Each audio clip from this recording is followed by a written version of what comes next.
Hi, and welcome to this video on CPH's new Enduring Faith Religion curriculum. I'm Mary Lesh, one of the editors that worked on Enduring Faith. We have created a number of videos to help walk you through this new curriculum. In this video, we're going to be looking at materials for grades 3 and 4. Let's take a look at one of the lessons in the teacher guide. Each lesson in the teacher guide has 4 pages. The first page is going to help you prepare for the lesson.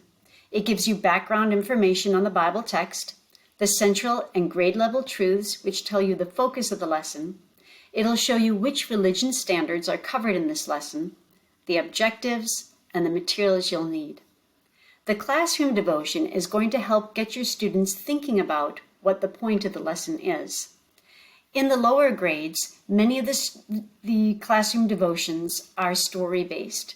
In grades 3 and up, some of the devotions are story-based, but others use objects or history or trivia or some other connection to students' lives. The middle 2 pages are sessions 1 and 2. Session 1 is going to be looking at the Bible text, while session 2 is going to be looking at how the Bible text applies to students' everyday lives. Session 1 begins with Into the Lesson, which is an introduction to the lesson. Then you'll move into the heart of the lesson, into the Word. This section in the teacher guide corresponds with the student book. The Bible narratives in the student book are written in language that 3rd and 4th graders can easily understand. Students in grades 3 and 4 are becoming more proficient in reading texts to gain information.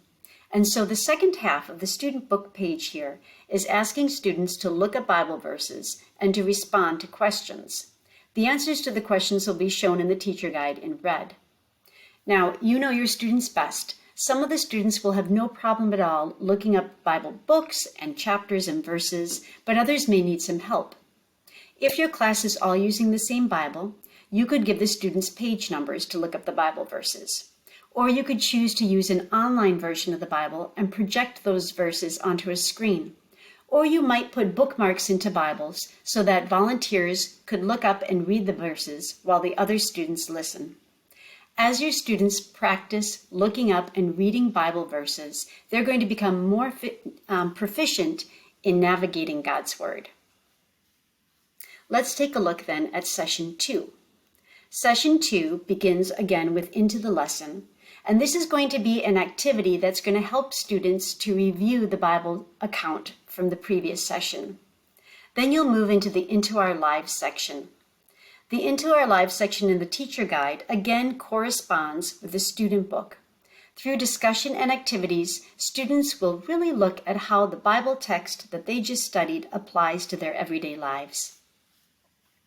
The 4th page of the teacher guide of the lesson gives you a good number of lesson extenders to help you craft your lesson for the unique needs of your students. I'd also like to point out that at the back of the student book in grades 1 through 8, there is a glossary. The glossary contains a number of words, religious words, that are found in both the Bible and in the Catechism. For each entry in the glossary, there are at least 2 definitions, from simple to more complex, to help your students grow in their understanding. Don't forget to look at the many digital tools that are available to you. There are digital tools for teachers, for students, and for families to use at home.